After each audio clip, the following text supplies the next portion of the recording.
अस्सलाम वालेकुम ख़वातीन व हज़रात, मैं हूँ वसीमुल्लाह ख़ान और आप देख रहे हैं मेरा यूट्यूब चैनल और मेरा फेसबुक पेज। ख़वातीन व हज़रात, 7 अक्टूबर से शुरू होने वाली इसराइल हमास जंग ताहाल जारी है, जिसमें 21,000 से ज़ायद फ़लस्तीनी शहीद हुए हैं, जबकि 54,000 से ज़ायद फ़लस्तीनी इस जंग में ज़ख्मी हुए हैं, जो इस वक्त मुख्तलिफ अस्पतालों में ज़ेर इलाज हैं। आज एक अहम खबर सामने आई है कि अमेरिका का एक बेस उस पर हमला किया गया है, ईरानी जितने भी हमायती याफ्ता गिरोह है उनकी जानिब से। और ये एक बड़ा हमला था अमेरिका के बेस पर। इससे कबल अमेरिका ने भी या ईरानी हमायती याफ्ता गिरोह पर अटैक किया था और उनके मुतादिद जो लोग थे उनको मारा था। तो उसके शायद के रिएक्शन में ये अटैक किया गया, इस पर बात करेंगे। इसके अलावा एक अहम खबर ये है कि हिजबुल्लाह की जानिब से अटैक किया गया है इसराइल के कुछ इलाकों पर और इसराइली आर्मी पर, जिसमें इसराइली आर्मी का भी नुकसान हुआ है। आज रजब तैयब उर्दगान ने भी एक अहम स्टेटमेंट दी है इसराइल के हवाले से, और नेतन्याहू जो इसराइली वज़ीर-ए-आज़म है उनके हवाले से भी एक स्टेटमेंट उन्होंने जारी की है। और यमनी गौसियों की भी एक अहम खबर है कि यमनी गौसे भी इस वक्त वो जो अपना एक सिलसिला है हमलों का, जितने भी बहरी जहाज़ गुजर रहे हैं रेड सी से उन पर हमलों का उन्होंने सिलसिला जारी रखे हुए। आज भी कुछ उन्होंने बहरी जहाज़ों पर हमला किया है। सबसे पहले सबसे पहला और अहम मामला है कि अमेरिका के जो एयर बेस पर हमला किया गया है उस पर बात करेंगे। नए आने वाले दोस्तों से गुजारिश है हमारे चैनल को सब्सक्राइब करें और बेल आइकन को ज़रूर प्रेस करें ताकि आने वाली अपडेट से आगाह रह सकें। आज शाम में अमेरिका के बेस पर एक मिसाइल अटैक किया गया है और ये इलाका जो है शाम का इलाका, ये शुमाली इलाका है। अल शद्दादी ये कस्बा है, इस जगह पर अटैक किया गया है। और ये जो इलाके हैं अल मालकी, अल हस्का और अल शद्दादी, यहाँ पर इससे कबल भी मुतअद्दिद बार अटैक्स किए गए हैं। अमेरिका ने इन्हीं अटैक्स की जवाब में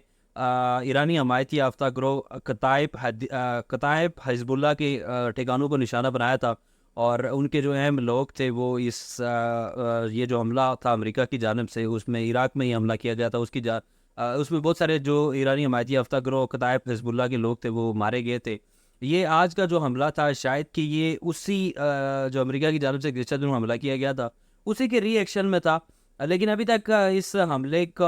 हमले की किसी ने अभी तक ज़िम्मेदारी कबूल नहीं की, ना ईरान ने की, ना ईरानी हमायती याफ्ता गिरोह ने की। बहरहाल इस वक्त जो अमेरिका और उसके जो इत्तेहादी हैं वो इस मामले पर ज़रूर परेशान नज़र आ रहे हैं कि ये जंग आने वाले दिनों में मज़ीद बढ़ रही है और जितने भी पड़ोसी ममालिक हैं वो भी इस जंग की जद में आ रहे हैं। दूसरी और अहम खबर ये है कि हमास की जानिब से एक अहम स्टेटमेंट जारी की गई है। आज ईरानी हुकाम की जानिब से, उनके एक हुकूमती ज़िम्मेदार की जानिब से ये बयान दिया गया कि हमास ने जो 7 अक्टूबर को इसराइल पर हमला किया था, ये हमला दरअसल ईरानी जनरल कासिम सुलेमानी की शहादत के बदले में किया गया। याद रहे कि 2020 में ईरानी जनरल कासिम सुलेमानी पर एक अटैक किया गया था जिसमें वो शहीद हो गए थे। तो ईरानी हुकाम ने, ईरानी जो आज कुछ अहम शख्सियात उनकी जानिब से ये कहा गया था कि ये जो 7 अक्टूबर का हमला है ये उसका बदला लिया है हमने इसराइल से। पहले तो ये बात इस हद तक दुरुस्त समझी जा रही थी कि शायद कि ईरान की सपोर्ट हमास के साथ है और बाकी ग्रोहों के साथ भी है, तो शायद कि ये भी इसी जैसे बात बताई जा रही है शायद कि ये कासिम सुलेमानी की उसके बदले में किया गया हो। लेकिन जो हमास के जो ज़िम्मेदार हैं, जो उनके स्पोक पर्सन हैं, उनकी जानिब से नई स्टेटमेंट सामने आई है। उन्होंने कहा है कि हमारा जो हमने जो हमला किया है, जो इसराइल पर, इसराइल के साथ जो हमारी जंग है, ये कासिम सुलेमानी की शहादत की वजह से नहीं है, बल्कि हमारी जो जंग इसराइल के साथ जारी है, ये इसराइल जो फ़लस्तीन के रहते लोगों पर जुल्म व सितम कर रहा है और फ़लस्तीन की जितनी भी ज़मीनें हैं उन पर जो काबिज़ है, हम इस वजह से इसके साथ जंग कर रहे हैं। और हमारी जो जंग है ये इन जो हमारे जो मुतालबात हैं, जो हमारे असल मकासद हैं, उनके हल होने तक जारी रहेगी और हमारी जो जंग है ये किसी जर्नल, किसी शख्सियत या किसी फ़र्द वाहिद तक महदूद नहीं है।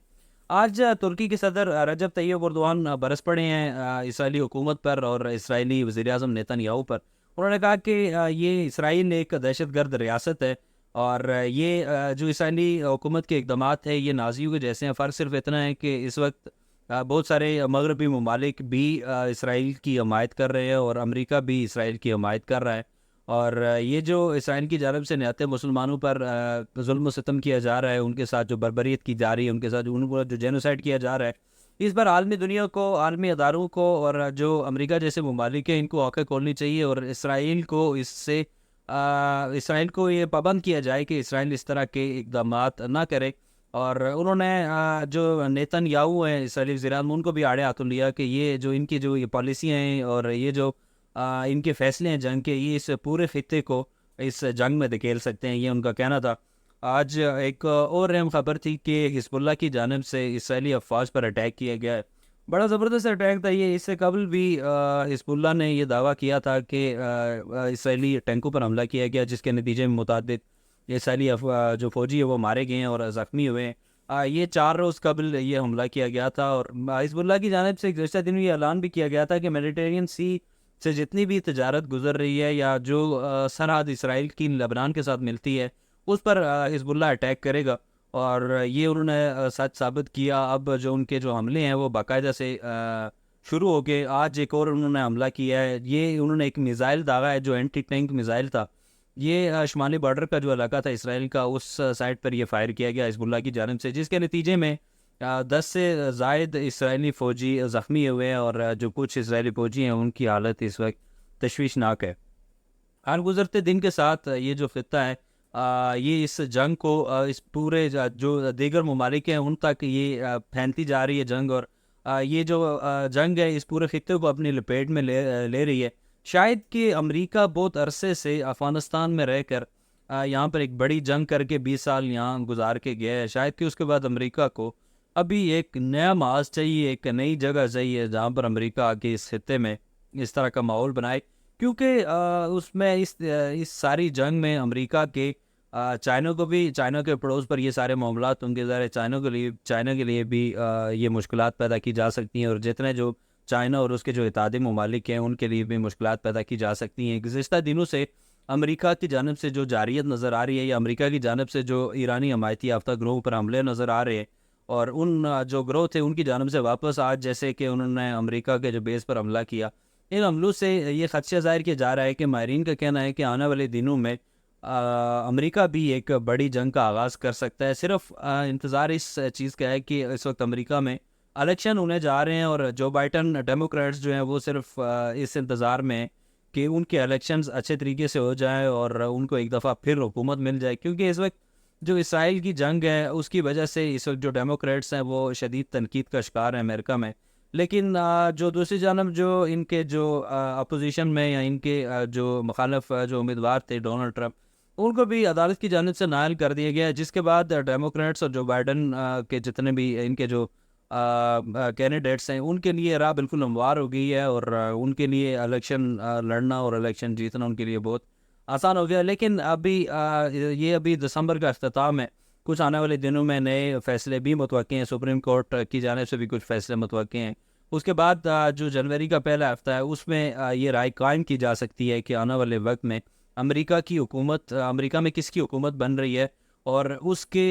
جو حکومت بن رہی ہے اس کے باقی دنیا پر، باقی جو خطے جہاں پر جنگ ہو رہی ہے، جہاں پر امن ہے، ان پر کس طرح کے نتائج، کس طرح کے اثر پڑے گا اس حکومت کا، اور اس کے کیا نتائج ہوں گے۔